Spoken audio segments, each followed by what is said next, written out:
Dear student, class 5 की समाज एवं पर्यावरण क्लास में आप सभी का स्वागत है। आज हम आप लोगों को लेसन 6 सऊदी अरब मरुस्थलीय क्षेत्र, इस लेसन में आज हम आप लोगों को जलवायु, वनस्पति, जंतु जीवन एवं उद्योग के बारे में बताएंगे। तो सबसे पहले देखिए सऊदी अरब की जलवायु। सऊदी अरब की जलवायु गर्मियों में गर्म तथा शुष्क होती है, लेकिन सर्दियों में ठंडी तथा शुष्क रहती है। गर्मियों में दोपहर में अत्यधिक गर्मी के कारण रेत पर चलना मुश्किल होता है। रेत के जल्दी ऊष्मा सोखने के कारण यहाँ की रातें सुहावनी होती हैं। दिन के समय गर्म तथा धूल भरी आंधियाँ चलती हैं। इन्हें रेतीली तूफान कहा जाता है। इन्हें रेतीले तूफान कहा जाता है। रेतीले तूफान रेत को एक स्थान से दूसरे स्थान पर इकट्ठा कर देते हैं, जिससे रेत के ऊंचे टीले बन जाते हैं।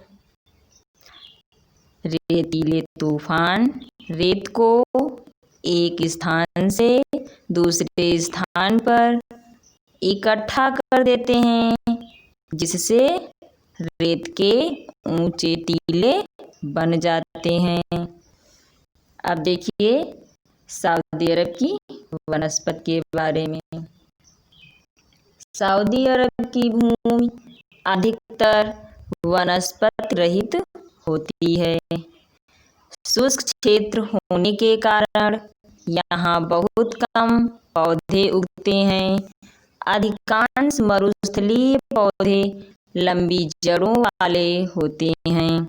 ये जड़ें पानी की तलाश में भूमि में गहराई तक चली जाती हैं। लोग भोज्य फसलें जैसे गेहूँ, ज्वार, बाजरा, फल तथा सब्जियां उगाते हैं। खजूर के पेड़ यहाँ बहुतायत में उगते हैं। इन पेड़ों की पत्तियों और लकड़ियों का उपयोग बहुत सी वस्तुएं जैसे टोकरियाँ, चटाई तथा अन्य उत्पाद बनाने में किया जाता है। अब देखिए जंतु जीवन। सऊदी अरब में अधिक जंतु नहीं पाए जाते हैं। सऊदी अरब में अधिक जंतु नहीं पाए जाते हैं। मरुस्थल के जंतु बहुत कम पानी में भी जीवित रहते हैं। मरुस्थल के जंतु बहुत कम पानी में भी जीवित रहते हैं। यहाँ ऊँट, भेड़, बकरियाँ, लोमड़ी, भेड़िया, घोड़े, हिरन तथा लकड़बग्घे आदि जंतु पाए जाते हैं। यहाँ ऊँट, भेड़, बकरियाँ, लोमड़ी, भेड़िए, घोड़े, हिरन तथा लकड़बग्घे आदि जंतु मिलते हैं। ऊँट बिना भोजन तथा पानी के कई दिनों तक जीवित रह सकता है। यानी ऊँट जो है बिना भोजन तथा पानी के कई दिनों तक जीवित रह सकता है। मरुस्थल के लोग यातायात के लिए ऊँट का उपयोग करते हैं। ऊँट को रेगिस्तान का जहाज या मरुस्थल का जहाज कहते हैं। ऊँट को रेगिस्तान का जहाज या मरुस्थल का जहाज भी कहते हैं। उद्योग, यहाँ तेल संबंधित उद्योग जैसे पेट्रोलियम यानी खनिज तेल तथा पेट्रो रसायन के अतिरिक्त लौह एवं इस्पात, सीमेंट तथा उर्वरक मुख्य उद्योग हैं। याम्बू नगर औद्योगिक विकास का मुख्य केंद्र है। याम्बू नगर औद्योगिक विकास का मुख्य केंद्र है। अब देखिए लोगों का जीवन, यानी सऊदी अरब के लोगों का जीवन। मरुस्थल में लोगों का जीवन बहुत कठिन होता है। कुछ लोग भेड़ों, बकरियों, घोड़ों तथा ऊँटों के झुंड रखते हैं।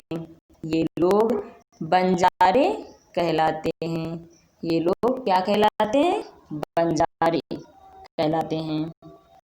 पेट्रोलियम या तरल सोने की खोज ने यहाँ के निवासियों की जीवन शैली बदल दी।